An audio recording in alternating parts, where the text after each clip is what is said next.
Hola, bienvenidos al curso de Física para el CINEU. Mi nombre es Gonzalo, yo soy ingeniero químico y les voy a estar acompañando a lo largo de esta materia. Bueno, perfecto, nosotros vamos a estudiar la física, pero lo primero que tendremos que hacer es preguntarnos ¿qué es la física? Bueno, al respecto vamos a abordar dos definiciones, una que es un poquito más académica y que nos dice que la física es aquella ciencia que estudia las propiedades de la materia y de la energía y establece las leyes que explican los fenómenos naturales, excluyendo a aquellos que modifican los cuerpos a nivel molecular, ya que estos son más bien propios de la química. Por otro lado, y de una manera un poco más coloquial y bastante más simplificada, que refiere sobre todo al tipo de física que nosotros vamos a estar abordando, podemos decir que la física es aquella ciencia que estudia y modela los vectores y sus relaciones. O sea que entender cómo se comportan los vectores va a ser algo clave para esta materia, ¿sí? Sin embargo, lo más seguro es que ustedes se estén preguntando qué es un vector. Bueno, eso ya lo vamos a abordar en el próximo video. Ahora veamos por qué estudiamos física. La física, al igual que otras materias de las ciencias básicas, se encargan del estudio y la modelación del mundo que nos rodean y de los fenómenos que en él ocurren. Por tanto, su estudio nos va a permitir comprender y predecir el resultado de determinadas situaciones en base a herramientas tales como cálculos y representaciones gráficas, ¿sí? Por ejemplo, dentro de la materia vamos a ver cómo operan las leyes de la cinemática y de la dinámica, vamos a analizar el movimiento de los objetos en el espacio, vamos a ver cómo se dan las relaciones entre trabajo y energía y, por ejemplo, también vamos a poder determinar si un sistema de fuerzas se encuentra en un equilibrio. Supongamos que ustedes el día de mañana fueran ingenieros civiles y quisieran analizar si las cargas que están siendo aplicadas sobre un edificio se encuentran equilibradas. Bueno, tendrían que hacer un análisis desde la física utilizando los conceptos que hoy vamos a empezar a introducir. ¿Bien? Antes de abordar la materia en sí, hay determinados contenidos mínimos que ustedes tienen que traer ya de materias anteriores o del secundario y que en caso de que no los tengan, les sugiero que los repasen, ¿sí? Para que les sea un poco más fácil la comprensión de los contenidos de física. Principalmente van a necesitar tener aceitadas operaciones algebraicas básicas, tales como suma, resta, división, multiplicación y raíces, ¿sí? Tanto de números enteros como de números fraccionarios o decimales. Y por otro lado van a tener que saber interpretar enunciados, van a tener que saber cómo traducir los enunciados de los problemas en ecuaciones, sobre todo vamos a trabajar con ecuaciones de primer grado, y finalmente van a tener que saber cómo poder realizar un despeje a partir de una ecuación. Ya adentrándonos en lo que es el primer tema de la materia, supongamos que estamos analizando un accidente automovilístico, ¿sí? Al respecto, el perímetro, que es una persona de origen inglés, nos indica que el auto que ocasionó el choque se estaba desplazando a 182,3 pies por segundo, ¿sí? La autopista en donde se estableció el choque tenía una máxima de velocidad de 120 km por hora. ¿Ustedes podrían decirme si el auto iba o no demasiado rápido? Lo más seguro sea que no, porque nosotros dentro de Latinoamérica no estamos acostumbrados a trabajar con este tipo de unidades. Millas por hora, pies por segundo, son unidades que son propias del sistema imperial y que a nosotros por lo tanto nos son bastante ajenas, ¿sí? Sin embargo, si nosotros hacemos una conversión de unidades, que ya un poquito más adelante vamos a ver cómo poder hacerla, podríamos llegar a la conclusión de que el auto se estaba desplazando a 200 km por hora.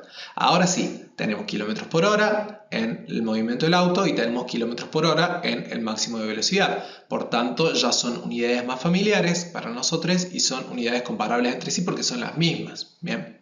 Entonces, podemos decir efectivamente que el auto se desplazaba con un exceso de velocidad. Bueno, ¿y qué sucede a nivel internacional? ¿Cómo hacemos para poder comparar mediciones que se realizaron en distintos lugares del mundo? ¿Cómo hacemos para que estén medidas en unidades similares?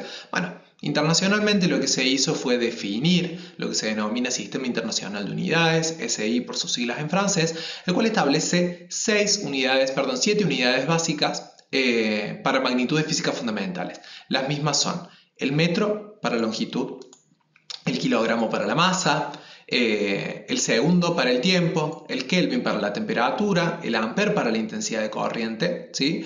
El mol para la cantidad de sustancia y la candela para la intensidad lumínica. Ahora bien, ¿qué son estas magnitudes fundamentales? Bueno, son aquellas que nos van a permitir expresar en términos de las mismas el resto de las magnitudes, ¿sí? A las cuales vamos a denominar magnitudes derivadas o unidades derivadas, ¿sí? Las mismas pueden ser el área, el volumen, la fuerza, la presión, etc., ¿sí? En esta tabla podemos encontrar las que son de uso más frecuente en física y vamos a encontrar que tienen un símbolo asociado y algunas a la vez tienen una definición, ¿sí? Por ejemplo, el área van a ser medida en metros cuadrados, ¿sí? Y se lo va a expresar como m con un superíndice de un 2, ¿sí? Que nos indica que está elevado al cuadrado. Volumen como metro cúbico, metro elevado al cubo, ¿sí?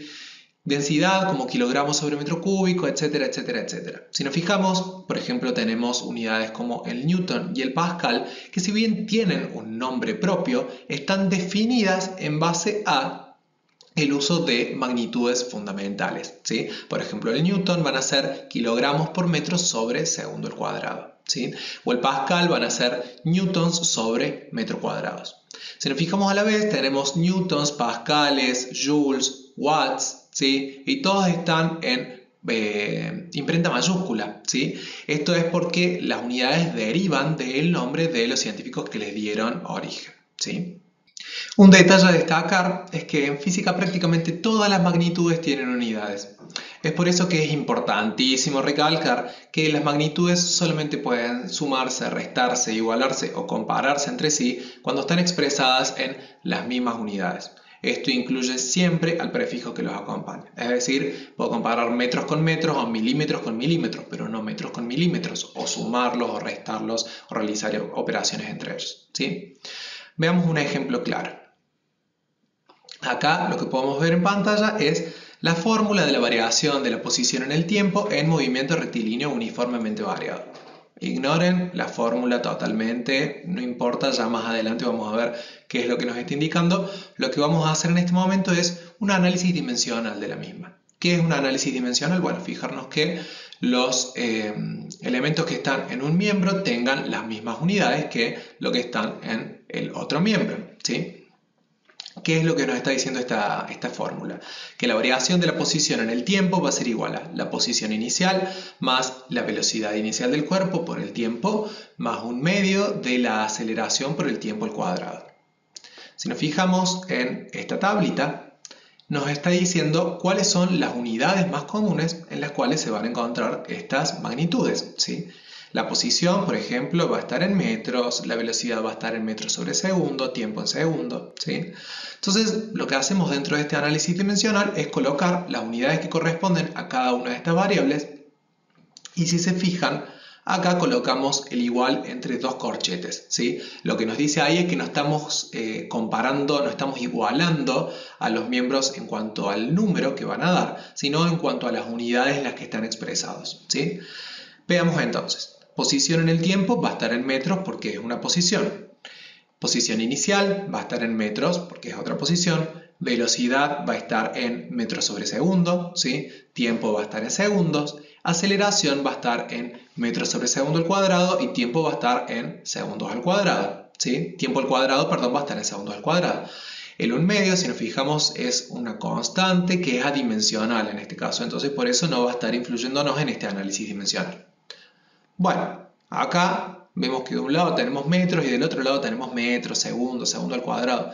Podríamos decir que esto no se puede sumar, no se puede comparar. Sin embargo, acá en este segundo término, si nos fijamos, tenemos segundo en el numerador y en el denominador, por lo tanto se puede simplificar. En el tercer término tenemos segundo al cuadrado en el numerador y segundo al cuadrado en el denominador y también pueden simplificarse. ¿Qué es lo que nos queda? Un término a la izquierda expresado en el miembro de la izquierda en metros y tres términos en el miembro de la derecha expresados en metros los tres. Si estoy sumando tres magnitudes que están en metros, el resultado también va a estar expresado en metros, ¿sí? Entonces, de esta manera podemos concluir con este análisis dimensional que sí estamos teniendo congruencia en las dimensiones de ambos lados de la ecuación. ¿Bien? Veamos ahora cómo podríamos hacer si tenemos magnitudes que se encuentran en términos que no son los adecuados, ¿sí? Veamos por ejemplo con el caso del auto que veíamos anteriormente, que se estaba desplazando a 182,3 pies por segundo. Bueno, nosotros ¿qué queremos hacer? Poder compararlo con el máximo de velocidad que estaba establecido en 120 km por hora. ¿Qué tenemos que hacer? Poder convertir estos 182,3 pies por segundo en kilómetros por hora. Veamos cómo lo podemos hacer. Inicialmente colocamos la magnitud tal cual la tenemos con las unidades que las acompañan, ¿sí? Luego, mediante equivalencias, nosotros sabemos que un pie representa 0,3048 metros, ¿sí? ¿Qué sucede si a una ecuación la multiplicamos y la dividimos por lo mismo? El resultado no cambia, ¿sí? 2 por 5 dividido 5 va a seguir siendo 2, ¿sí? Porque 2 por 5 10, dividido 5 es 2. Esto mismo es lo que vamos a estar aplicando acá, ¿sí? Este truquito matemático. Vamos a estar multiplicando y dividiendo por dos magnitudes que son congruentes, son similares entre sí, ¿sí? Son semejantes entre sí, perdón, pero están expresadas en unidades diferentes. Bien, la unidad que queremos cancelar primero, simplificar, es el pie. Está en el numerador, por lo tanto vamos a colocarla a otro pie en el denominador para poder simplificarlo, ¿sí? En el numerador de este nuevo término que estamos, de este nuevo factor que estamos agregando, vamos a colocarle la equivalencia, ¿sí? ¿A cuánto equivale un pie en metros? Bueno, a 0,3048 metros. De esta manera podemos simplificar pies con pies y el resultado de esta operación nos estaría quedando expresado ya en metros por segundo. Sin embargo, ¿qué dijimos que queremos obtener nosotros? Kilómetros por hora para poder compararlo con el máximo de velocidad. Bien, entonces, ¿qué es lo que necesitamos hacer? Bueno, primero convertir los metros en kilómetros y luego convertir los segundos en horas. Bien, veamos cuál es la equivalencia entonces para pasar de metros a kilómetros. Bueno, de vuelta, metros está en el numerador, entonces coloco otro factor que en el denominador tenga metros y en el numerador la unidad a la cual yo quiero llegar, en este caso kilómetros, ¿sí? Luego colocamos la equivalencia entre los dos. Sabemos que un kilómetro va a equivaler a 1000 metros, ¿sí? Nuevamente se me simplifican metros por metros y el resultado de todo esto me estaría quedando en kilómetros por segundo. Bueno, ya casi estamos, que nos falta convertir los segundos en horas. De vuelta aplicamos este factor de conversión y el factor va a estar con segundos en el numerador ahora, porque fíjense que la unidad que queremos simplificar estaba en el denominador, ¿sí? Entonces la colocamos en el lado opuesto. Y en el denominador vamos a poner la unidad de destino, en este caso es horas, ¿bien? Finalmente ponemos la equivalencia entre horas y segundos. Una hora representan 3600 segundos. Y ahora sí podemos simplificar segundos con segundos y haciendo todas estas operaciones que nos quedaron acá planteadas, vamos a estar obteniendo un resultado en las dos únicas unidades que nos quedaron sin simplificar, que van a ser kilómetros sobre hora. Bien, entonces tendremos que hacer 182,3 por 0,3048 por 3600 dividido en 1000, ¿sí? Todo eso nos daría el resultado de los 200 km por hora que les decía anteriormente que era la equivalencia de esta velocidad, ¿sí? Ahora ya teniendo kilómetros por hora y kilómetros por hora en el máximo de velocidad, los podríamos comparar. Veamos ahora otro de los problemas con los que nos podemos encontrar dentro de la física o de las ciencias exactas en general. Podemos estar trabajando muchas veces con magnitudes que sean muy grandes o muy pequeñitas, ¿sí? Por ejemplo, acá tenemos la longitud de onda a la cual se desplaza la luz, tenemos la distancia media que hay entre la Tierra y el Sol, el diámetro promedio de un virus pequeño y la vida media de un mamífero grande, ¿sí? Fijémonos primero en la longitud de onda y en el diámetro del virus.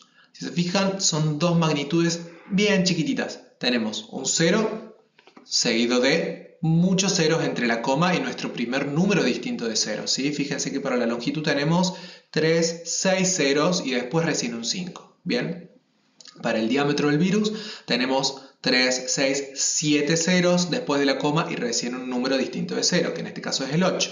Bien, entonces tenemos magnitudes muy chiquititas.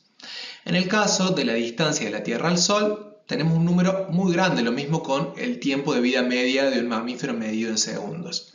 Tenemos 3, 6, 8 ceros desde la coma hacia la izquierda hasta nuestro primer número distinto de 0.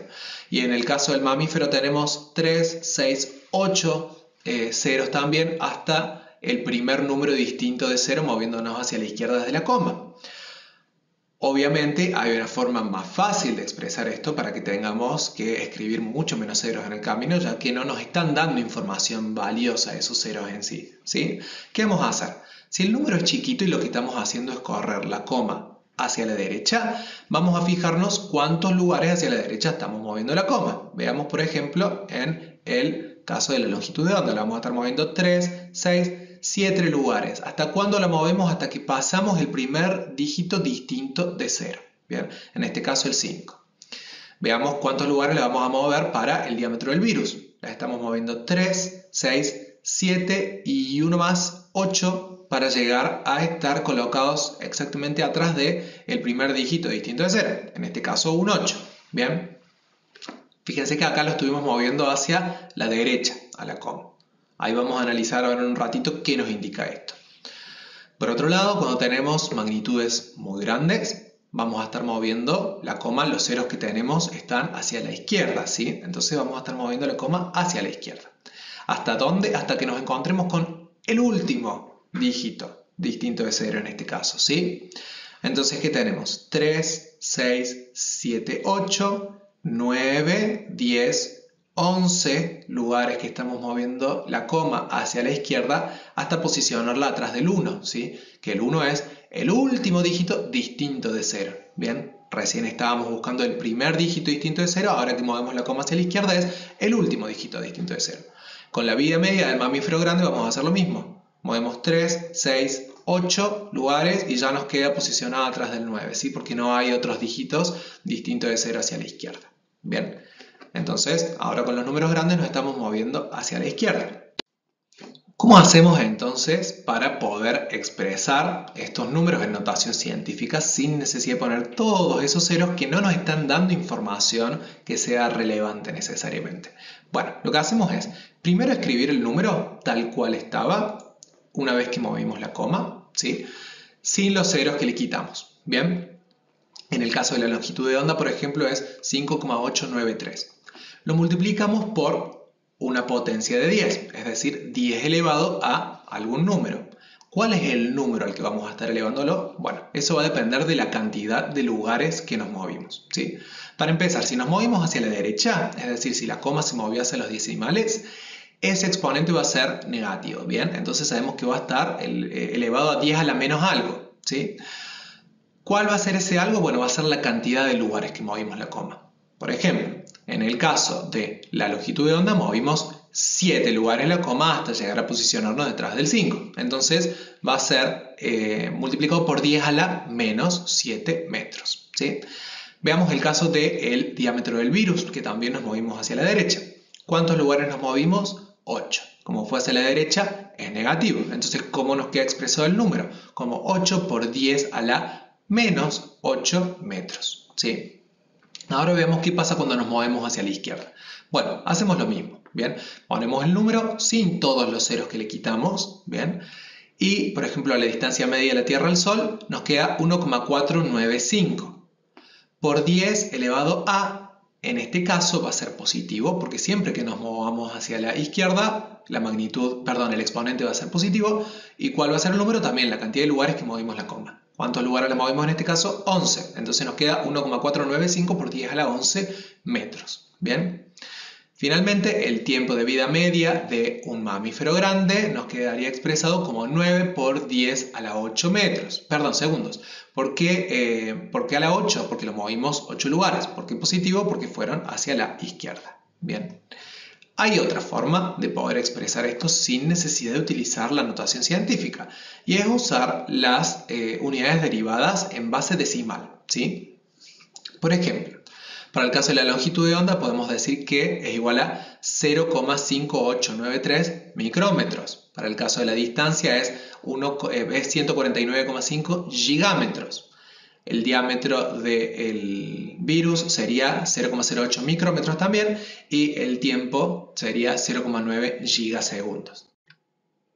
Estos múltiplos y submúltiplos también están tabulados internacionalmente y el sistema internacional establece cuáles son los prefijos que vamos a utilizar según cuál sea el factor por el cual estemos multiplicando a la unidad base, ¿sí? La unidad base es cualquiera de las unidades que habíamos dicho que eran las 7 unidades patrón o de las unidades derivadas, ¿sí?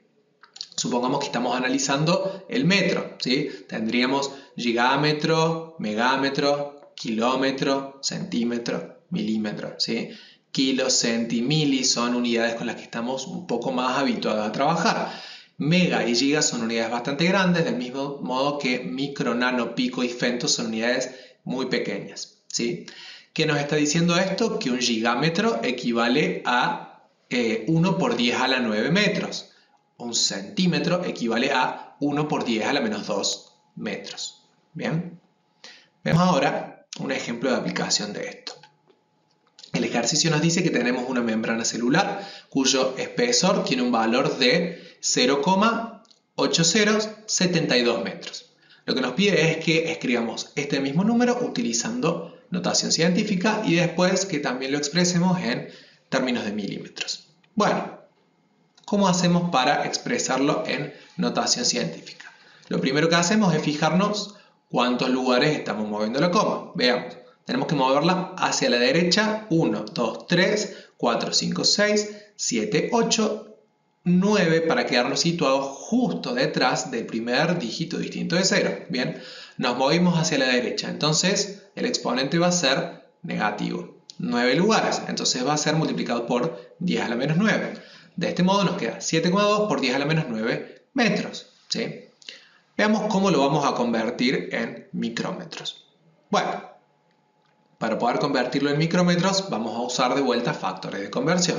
Bien, tenemos metro en el numerador, por lo tanto si lo queremos simplificar vamos a colocar metro en el denominador del factor de conversión, ¿sí? Y en el numerador del factor de conversión vamos a colocar la equivalencia, ¿sí? Entre micrómetros y metros. Bien, tenemos que un micrómetro equivale a 1 por 10 a la menos 9 metros, ¿sí? Entonces nos queda 10 a la menos 9 dividido 10 a la menos 9, esto se puede simplificar, y metros dividido metros, esto se puede simplificar. De esta manera entonces nos queda que el resultado era de 7,2 nanómetros. Veamos ahora otro ejercicio para aplicar sobre todo el cambio de unidades, ¿sí? El ejercicio nos dice, considerando que el año tiene 365 días, un día tiene 24 horas, una hora tiene 60 minutos y un minuto tiene 60 segundos, fácilmente se puede calcular la cantidad de segundos que tiene un día y que tiene un año. Calcule la cantidad de segundos que tiene un día y exprese la cantidad obtenida en notación científica. Bueno, empezamos escribiendo nuestra magnitud desde la que partimos, así tal cual. Luego vamos a aplicarle nuestro primer factor de conversión, ¿sí? Los factores de conversión, como sabemos, se pueden ir acoplando uno atrás del otro, ¿bien? Entonces vamos a ir haciendo conversiones sucesivas. Primero vamos a pasar de días a horas, después de horas a minutos y después de minutos a segundos, ¿sí? Para obtener finalmente el resultado en segundos, ¿bien? Bueno, nuestro primer factor de conversión entonces va a tener días en el denominador porque es la unidad que estamos queriendo simplificar, ¿bien?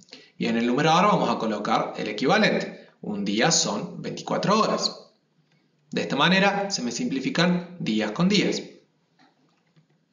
¿Qué queremos hacer ahora? Simplificar horas. Bien, entonces como horas está en el numerador, en el factor de conversión la ponemos en el denominador y ponemos en el numerador el equivalente. Una hora son 60 minutos, se nos simplifican horas con horas. Y finalmente tenemos que convertir de minutos a segundos. Bueno, colocamos minutos en el denominador, en el numerador le colocamos la equivalencia, un minuto son 60 segundos, se me simplifican minutos con minutos y realizando todas estas operaciones me quedaría un resultado ya expresado en segundos, que es la única unidad que no se me simplificó. Bien, la operación en sí sería 24 por 60 por 60. De esta manera obtenemos que un día equivale a 86.400 segundos, ¿sí? Nos pide en el otro inciso que expresemos esta cantidad obtenida en notación científica. Bueno, veamos, ¿hacia dónde tenemos que correr la coma? ¿Derecha o izquierda? Hacia la izquierda. ¿Cuántos lugares? Tantos lugares como sea necesario para que nos ubiquemos atrás del último número distinto de 0. Bien, entonces tenemos 1, 2, 3, 4 lugares para dejar la coma justo atrás del 8. De esta manera nos queda 8,64 multiplicado por 10 elevado a la 4 positivo, ¿sí? 4 positivo porque nos movimos 4 lugares, positivo porque fue hacia la izquierda, ¿bien? Todo en unidades de segundos. Bueno, y este fue nuestro último tema. Los espero en el próximo video.